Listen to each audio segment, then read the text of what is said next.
फुलगोबीची भाजी करण्यासाठी फुलगोबी अशी बारीक बारीक तुकडे करून पाणी आणि मीठ घालून हळद घालून वाफवून घेतले आहे।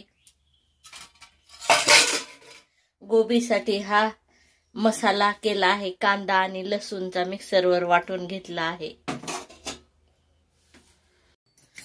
ही गोबी हळद आणि मीठ पाणी टाकून शिजवून घेतली आहे।